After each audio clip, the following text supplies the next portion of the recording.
Hi, everyone. I'm so glad you could join us. I'm adding to my playlist of amazing people that I know.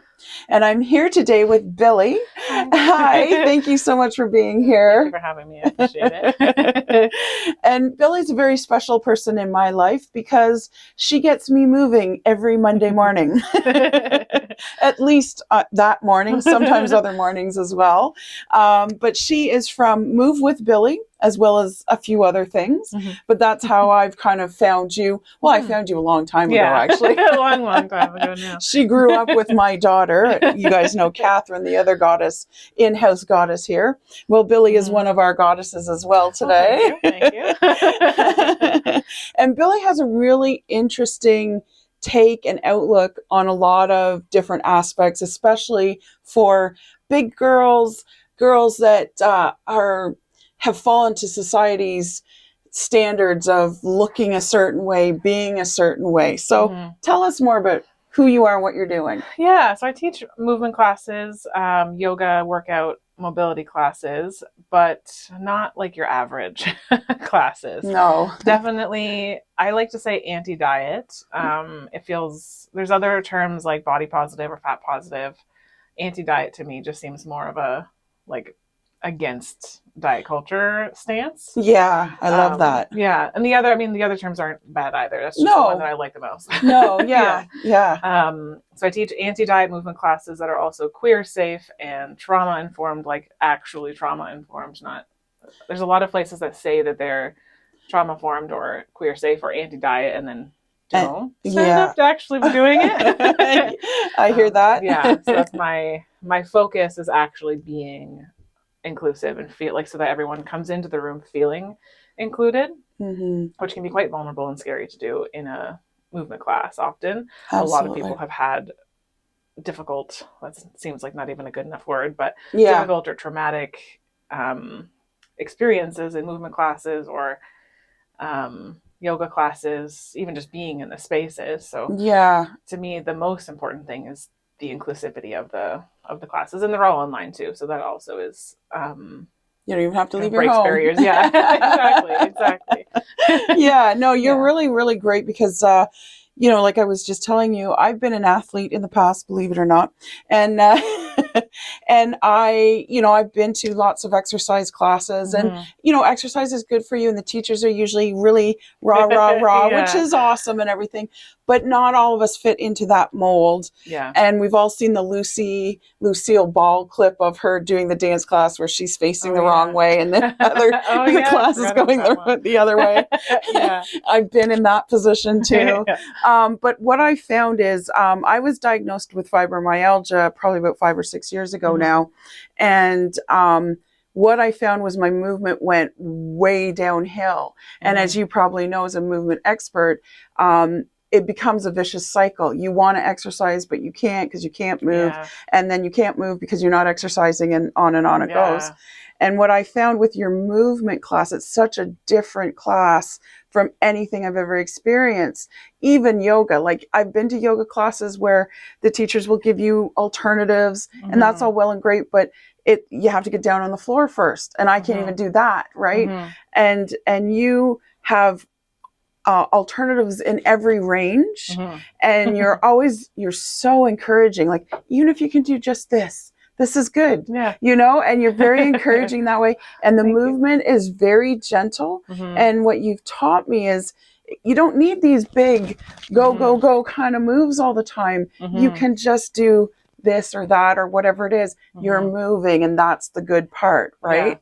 And you teach us how to breathe, so that Hmm. helps with the movement, and it all comes into a beautiful circle, right? Hmm. And that's just what I love. So for anyone out there who does not exercise and feels they cannot because of mobility, because of fibromyalgia, even because of mental health issues, Hmm. sometimes you just get into that freeze mode and you just feel like I can't. Yeah. Billie is the person that will take you out of those non-movement kind of spaces and bring you into movement in a very gentle, heart-centered, loving way. Oh, good. Um, Thank you.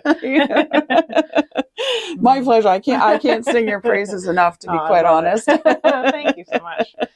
Yeah. So getting back to like the anti-diet culture, Mm-hmm. what is kind of your message there, and what started all of this for you? I think so. For me, movement has always been, well, not has always been, the my pivotal moment was when it became more about taking care of my mental health and Okay. feeling more myself.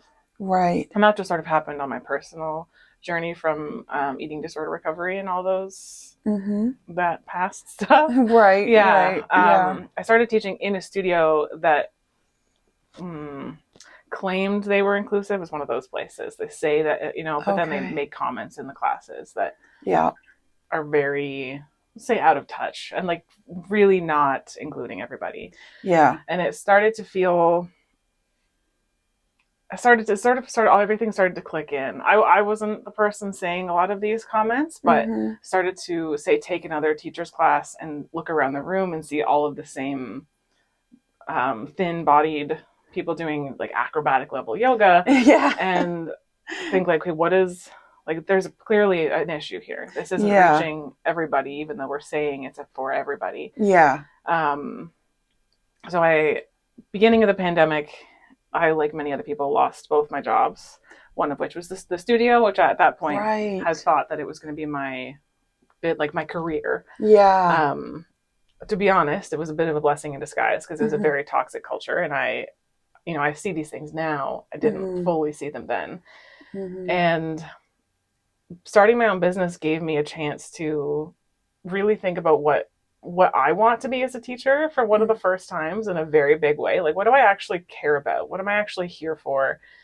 And it wasn't the stuff that all of the other people at the studio were pushing. It was anti-diet. It was having a more gentle approach, and an approach that is not telling people exactly what to do with every single thing.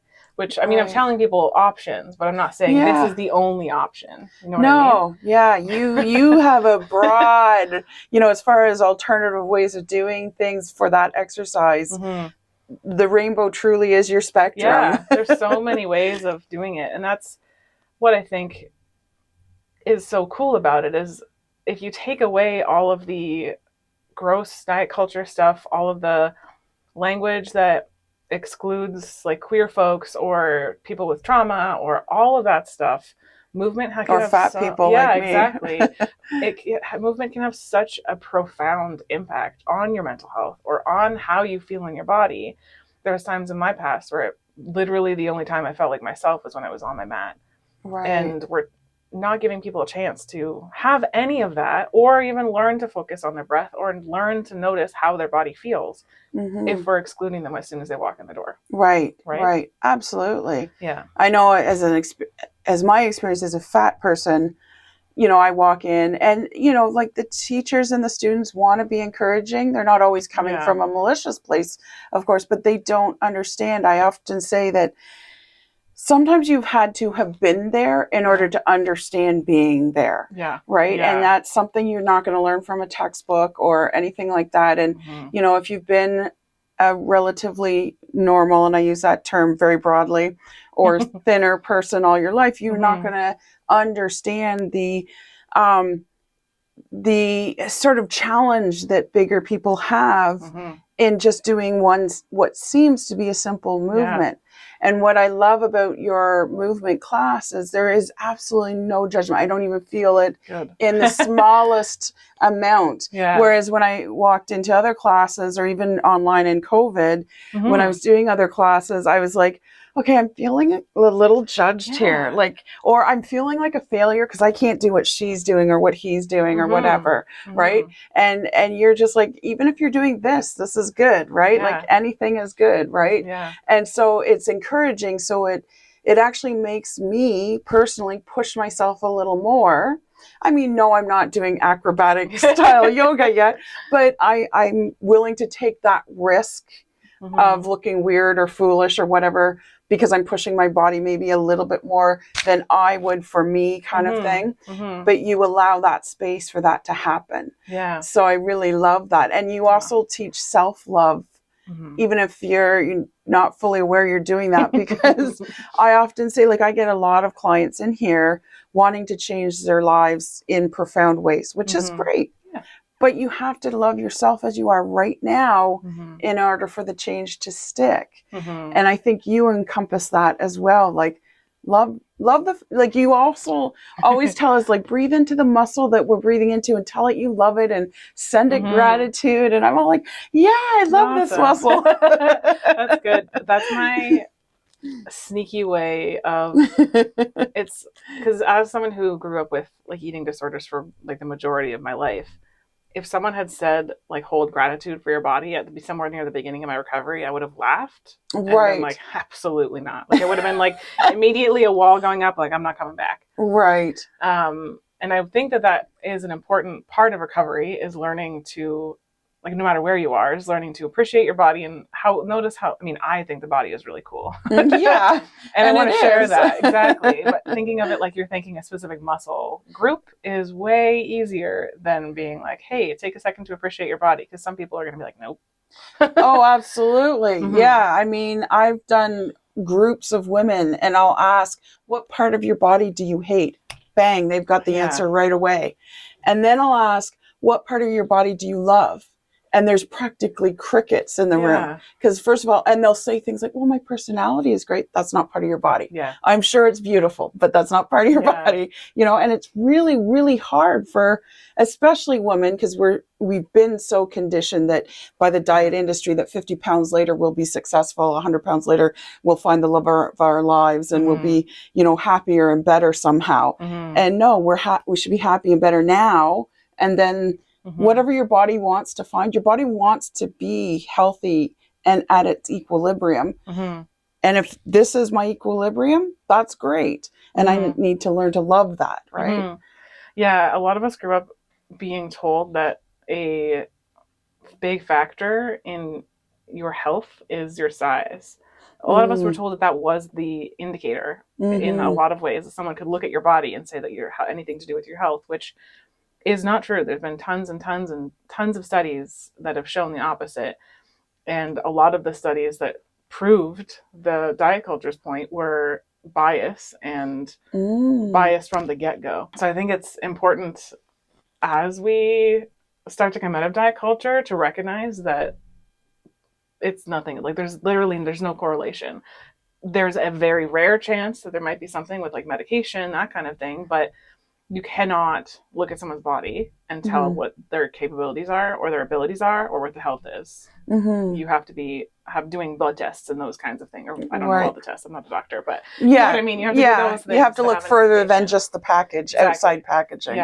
Yeah. And it's what is kind of riles me up is that not only were we taught that, but we were also taught that you could look at someone's body, like your size also indicated your success and the amount people could love you and all of these things. And so there was this idea that if you could only lose the weight, then you'll be successful in your position at your work, and then you'll have friends, and then you'll meet a partner, and then you'll be like the best version of yourself. But I mean, anyone who's had an eating disorder knows that even if you lose weight, that's not gonna, you know, you're probably going to be more in a worse place mentally. So, and the pressure that we put on ourselves, like every bit of food when we're in that state that goes into our mouth is being judged by ourselves, and we're sometimes our own worst judges. And we berate ourselves like, oh my God, you ate that cookie, how could you do that? And that's not a good mental place to be, because then we start judging other people. And you're right, like I know sometimes I've been in situations where I walk through the door and people see the size of me, and a lot of times they think she's not very smart. Maybe she's jolly, Mm. right? Because Yeah, I do quick thinking. giggle a lot, but that's my native side, not my fat side of things. It's a part of your personality is Yeah, jolliness. Yeah. exactly. But yeah, I know I'm being talked down to sometimes because of my weight. Yeah. And it's like, yeah, you have no idea who I am, Mhm. right? And Mhm. how dare you judge me, kind of thing. Because Yeah. I'm in a stronger place now. Yeah. And I think a lot of girls that are bigger girls, the amount of beating up that they do to themselves, It's let so high. alone what other people and society Mhm. does. I want to hug them all and tell them you're beautiful just Yeah. the way you are, Yeah. you know? Yeah, me too.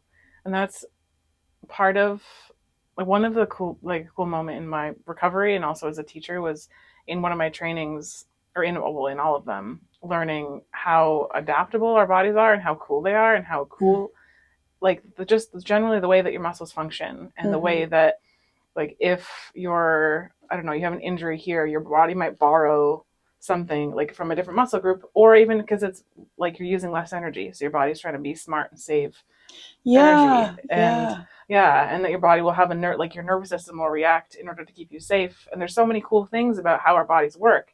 We're not even given a chance to learn them, or I mean that I guess maybe depends on what you're doing, but also there's no chance to appreciate it because we're told to focus on is our weight. Right. Yeah, true Mm. enough. And to get into this position or that position, Yeah, because this will help it. Once you get into this position, your heart will beat better. yeah, What if I can only get halfway there? yeah, you know? And yeah, and you're right, because you often say throughout the class, this is how you want to kind of do this. If you're finding you're doing this, then you're borrowing from. yeah. And I've never heard anyone talk about the body that way. Mm-hmm. So not only am I really good, feeling good moving in your class, but I'm learning stuff too. Good. That's good. Yeah, I love the mobility class because it's no matter where you're at, like what your day to day looks like, it's a good one. It's like a good class to take, whether you don't do any movement, whether you I don't know weightlift or you do some sort of professional movement thing. I was going to give an example, but I couldn't think of anything. But it's like it complements any practices you're already doing, and it also is great on its own because it's the hmm thing with like yoga is wonderful, but if you're hmm only focusing on flexibility, you're not like it's not going to have necessarily have a big impact on how any kind of body aches or creaks or hmm scrunches, as a client of mine says, which I think is really cute. Yeah. It's like if the mobility class is a great place to figure out like how something feels in your body and what's happening because a lot of us sit down all day, and if we're borrowing from our back all day, we might have back pain. It might be coming from something, in our hips. hmm And there's some spaces you might go into where that's sort of explained and it feels kind of vulnerable to be told that, like, oh, my bones aren't even functioning properly, or my joints. Yeah. But it's so normal. Yeah. And I try to take a really like normalize that approach and he'd say like this is the thing I'm doing too and this is what happens with me and like so that it's not like I'm not up here trying to say that I'm a pro at everything but No, yeah, and I mm-hmm, don't feel like you're have this bar that's so high that mm-hmm, it's almost unattainable. Like, mm-hmm. oh, well, she's so good at this, so I could never get there, right? Yeah, And you bring it more down to earth, which is great. mm-hmm. And even on the days where there's days where I'm like, Billy's gonna be on there, and I don't feel like moving today. But you just start out with gentle little twists, even. And I'm Mm-hmm. like, I can do that. Yeah. Yeah, yeah. And that's what's great is that once you're good at getting us moving, Mm-hmm. to start. Once I start, then I'm like, okay, well, what's the next thing? Okay, I could do that too. And Yeah. before you know it, the half hour's up, and Mm-hmm. it's like, oh, well, that was good. I'm breathing better. I'm feeling Mm-hmm. better. Just the little movement gets the blood flowing enough that it takes away from some of the pain and the aches and Yeah. whatnot. And it makes me more aware of my body, makes me more loving of my body. Mm-hmm. Now, what else do you do outside of mobility? I know you do a whole Yeah, bunch of I things. do. Yeah. So I also do yoga classes. hmm As part of the Rebel Movement Club, there's chill. I call them chill yoga classes or stretch and unwind, restorative whatever word you Stretch, want to not use. wine. Stretch and unwind. Oh, stretch and unwind. Yeah. Okay, I like that. That's a good idea too, though. Stretch, not wine. Yeah, I was like, oh, that's cool. It's like a very relaxing class that often people fall asleep in before the end, which is nice to know. There's workout classes that there is still going to be a bit of mobility in it, but Mhm. they're more so, I don't know, movements you might be used to seeing, like, bicep curls and those kinds of things, but still Right, my approach to it. right. In all of my classes, you can literally do one thing, you can do all the things, you can do extra things. I also do one-on-one coaching, Okay. and that often looks like, so, well, some cases there's certain, say they have really bad back pain and they want to have a specific protocol for Hmm. that to help Okay. get better. Some cases there's a lot of talking about how diet culture has affected their relationship with movement, and Okay. it's a sort of, sometimes it's a combo, do a little bit of movement, a little bit of that like talking coaching. Hmm. um, it's very, I know there's a lot of options for that, but it's because it's really based on what the individual client needs and Right. wants. Yes, of course. Yeah, so there might be days where they show up and they're like, I just want to move, I don't feel like talking today. There might be days they use the whole time to talk, and it's all, I think, really helpful to, I was saying to someone the other day, there's so many places you can hear diet culture stuff, Hmm. and not a lot of spaces you can have conversations about anti-diet stuff and how diet culture has affected your relationship with food or with movement. Hmm. And even just hearing it sometimes, or whether it's in one-on-one or it's sometimes in the classes or whatever, it kind of helps you pick apart some of the little smaller layers of how diet culture has affected you, and you can sort of notice, like, oh, I do this thing still, or oh, this is a thing that I've believed. um, Okay. I know one of the common barriers is that they can't, like, I just can't do movement because of whatever reason, or because they took a class before and they were made to feel incapable, so therefore they can't do cardio or they can't do this kind of thing, Right. or they have low mobility in their hips, for example, and they can't do yoga, because we're often taught in most movement spaces that there's one way we're doing the pose, there's one Hmm. certain thing. So I've had clients who've fully thought they just could not do yoga because they couldn't do it. Their warrior two looked different than what they were always Yeah. taught. And even if you are given an alternative, it's often an alternative because you can't do the one way they showed you. Yeah, And that's the yeah, message. It's not, this is another option. They sometimes will present it sort of like that, but they, between the lines, there's mm-hmm. that, well, because you can't get the real position, we're going to dumb it down for Yeah, you a little bit. exactly. And it's just another way of doing stuff, Mm-hmm. right? Yeah, exactly. Our literally our bone structure can be the reason we can't do warrior two a certain way. Hmm. It's not going to work for you if your hips are really internally rotated and we're asking you to do an external rotation. It's Okay. just not going to work sometimes. Right. Or maybe you've had hip surgery, or maybe you've had an injury there, or whatever. Like maybe you walked weird here, or you slept funny. There's so many reasons, and none of them are that your body's not good enough. Right. All of them are like, okay, this doesn't work. Okay, cool. What happens if you move your foot an inch to the left? Oh, it Right. feels better. Great. There's no emotions attached to. I mean, Ye- you might have emotional responses for sure, but it's Right. not like, oh, how dare you not be able to do this pose because your bones are put together a certain way.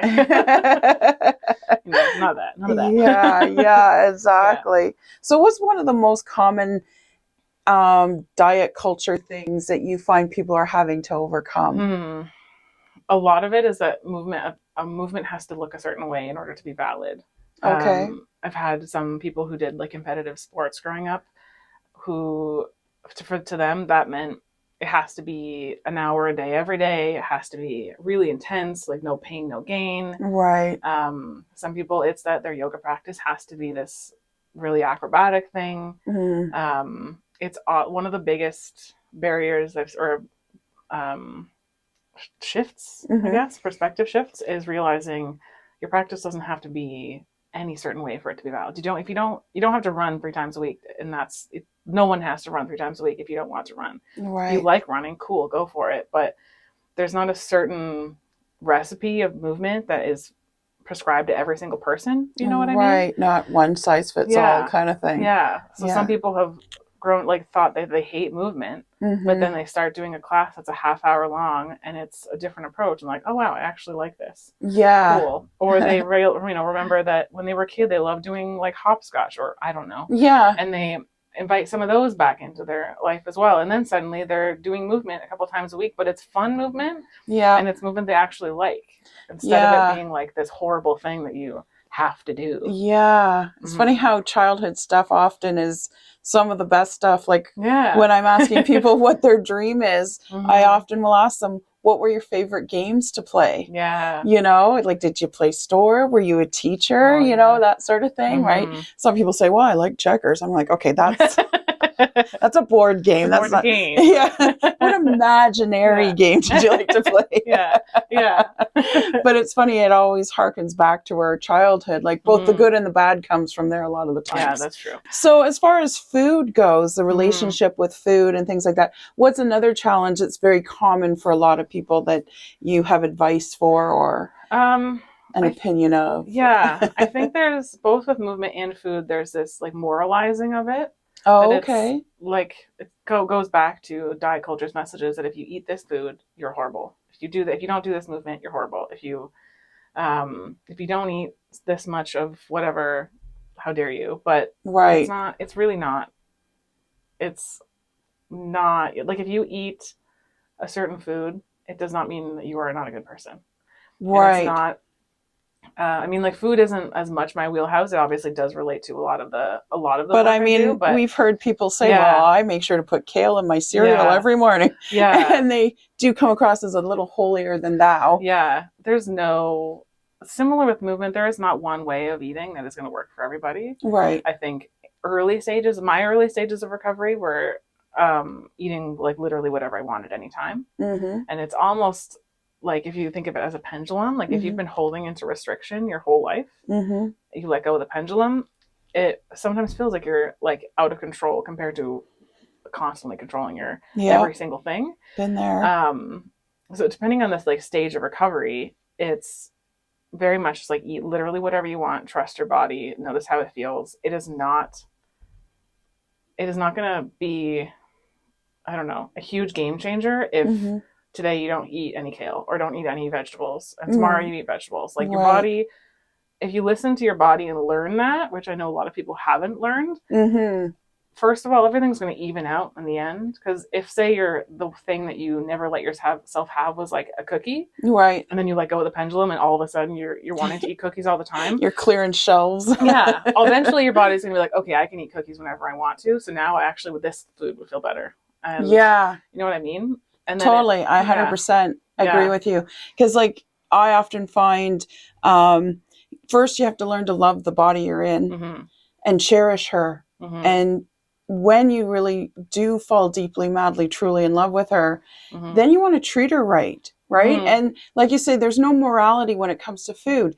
If a cookie is treating her right, then have the cookie. If the apple is what's treating her right, then have the apple. But like you say, when you take away the morality of that we've placed on food, kind of like when we humanize dogs and stuff, right? Like, we now are able to make the choices that are best for us. Yeah.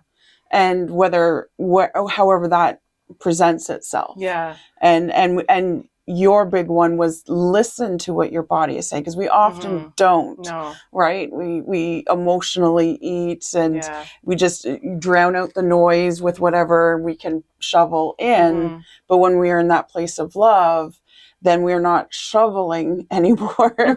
We're actually taking the time and saying, this is what will nourish me, and this is how I'm loving myself right now. And you may even emotionally eat sometimes, and that's still okay. Yeah. I think that's fine.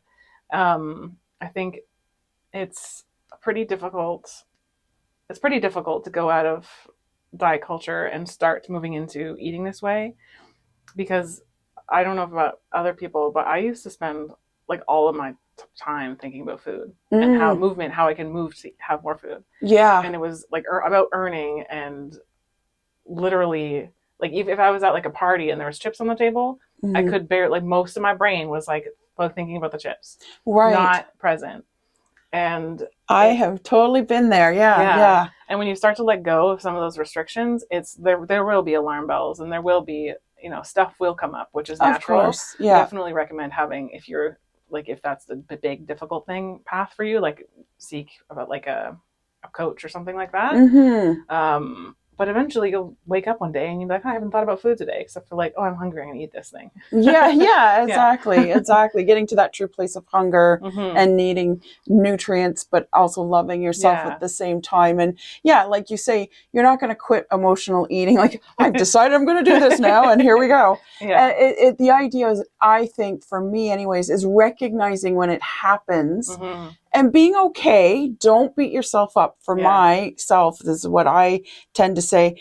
And just let's explore the emotion. What are you eating Yeah. about? Yeah. Right? What's going on? And Mm-hmm. be gentle with yourself. Don't Mm-hmm. start berating and, oh my god, look at you, you ate 2 bags of chips and you're Yeah. just stuffing your mouth because you're sad or you're whatever. Mm-hmm. And that doesn't help anybody. Yeah. Right. And Yeah. it's better to be okay, so I emotionally ate right now. Mm-hmm. That's okay. Yeah. Let's see what that emotion is and explore Yeah. that. Right. Yeah. And love yourself all the way through it. Because I know I've beaten myself up a lot over that sort of thing. I know Mm-hmm. many other women that I've talked to have also done that same thing, and it's Mm-hmm. not conducive or productive for anybody. Yeah, that's true. You know? Yeah. I think the path with, like, both with movement and with food at the beginning just kind of has to be about almost like exploring, like, do I actually like this food, or is this a food I ate because I was told it was healthy? Or is this a movement Right. I actually like, or am I doing this because I was told it was good for me? And at first, it's kind of about finding the things that you like, things that bring you joy, maybe things from a kid or whatever. I love that. Yeah. And then Yeah. after a while, you can start to think of movement and food. Like food, I'm a little still hesitant to say because I don't want it to come off the wrong way, but Yeah. you can start to think of it as a tool. Like, okay, Yeah. I'm feeling back pain every day. Okay, how can I, like, maybe that's when you go into the mobility stuff, or that's when you go into stuff that's going to help you help Mm-hmm. reduce pain and prevent injuries. And if food wise, at least where I'm at, is thinking, okay, I have no energy, I'm exhausted all the time, and then recognizing, like, okay, I'm not eating enough protein. So then I'm Right. not counting anything, but I'm like, okay, make sure I'm But getting protein yeah. in every meal. And then Yeah. how do I feel now? Yeah. Rather than it being, You're being more mindful about what yeah. you're putting on your plate and thus in your body, Mm-hmm. because you're in that place of love now. But like you Yeah, said, you kind of have to figure out who you are you first, do. you You know? do. So you can't just start out, well, I've been told this is the path and this is the way Mm-hmm. and this is what I should eat and how I should move. Mm-hmm. You're a totally different goddess than I am. Mm-hmm. And maybe what works for you doesn't work for me. Mm-hmm. But you have to do that self interview of, do we like this? Like, are we Yeah, eating these yeah, kale chips because we like them? yeah. You know, Yeah, that's true. you can tell I'm not a big fan of Yeah. kale, right? Yeah, I can. I've tried to embrace it. I really have, but it's Yeah, just not for me, and that's I'm fine. okay with Yeah. that. Yeah, exactly. Yeah. Yeah. There's lots of other foods to choose from. Yeah, that's true. One thing that I think can happen sometimes now that I'm thinking about it, when folks are trying to figure out what they like doing, sometimes Yeah. they're like, I don't like movement, which is valid. That's totally valid. I'm not trying to change that opinion. Mm-hmm. But what I would say in those moments is notice how you feel after. Because it's like, Yes. there's certain movements that I do. Like, I do go running sometimes. I hate running. I don't Mm-hmm. like going. Beforehand, I feel like a toddler having a temper tantrum. Like, I don't want to do it. But after, my stress level is way lower. And like, that's just not that I'm saying you have to go running again, but no, but it's okay to push yourself sometimes. Yeah. I mean, it's great to love yourself and be gentle with yourself. That's all well and good. But you're doing those things so that you can gently push yourself into areas maybe you're a little uncomfortable at first, or you're like you say, you throw the tantrum. Yeah, exactly. But then after, you feel better. And I think sometimes it's similar with like the mobility classes, that kind of thing. There's definitely days where I've heard people be like, I don't really want to move today, but then they start, like you're saying, and then you're like, okay, I can do this. I can do this. And if suddenly you've done the whole thing, you're like, actually, I feel better now. Like, I feel more energy or more grounded or whatever it is. Everyone has different reasons for movement. Some people it's like mental, some people it's physical, some people it's emotional, but or a Or combo. yeah. Yeah. Sometimes there's a powerful cocktail Yeah. that stirs up on Yeah. Monday mornings, Exactly. and we're like, I don't want to do this. Yeah. And then Yeah. I'm like, oh yeah, this feels good. Yeah. Exactly. Yeah. It's totally normal. I have that too. Yeah. So tell us where we can find you and Yeah. all the programs you have going on and whatnot. Yeah. So if you can find me on my website, movewithbillie.com. I also Instagram, TikTok, and Facebook. However, I usually just use Instagram. I post to TikTok and Facebook, but if you want to actually have a conversation with me, Instagram is where I hang out. Okay. I also have a podcast called Rebel Movement Podcast. There's a bunch of episodes on food and movement and a bunch of other things like that. In terms of working with me, there's 3 options. First, it's the Rebel Movement Club, which we've kind of talked about a little bit. There's the classes every month. There's a couple of tiers of memberships depending on how much movement you feel like doing. There's an on-demand membership as well, which is, well, I'm sure you already know what that means. There's classes recorded that you can take when you want to take. And then there's one-on-one movement. There is also an option for one-on-one in the club, but I won't want to overwhelm you. But one-on-one would be, usually people do once a week, but obviously it's completely individual. Yeah. But those are the main ways. Okay. Yeah. Great. Yeah. Great. Well, I'm so happy I could have Thank you you. here because you have a very against the current kind of message, which I love. And I love your bravery for it. Thank you. So Thanks thank for you having me. so much. So she's an amazing person I get to know. Thanks so you. much. Bye.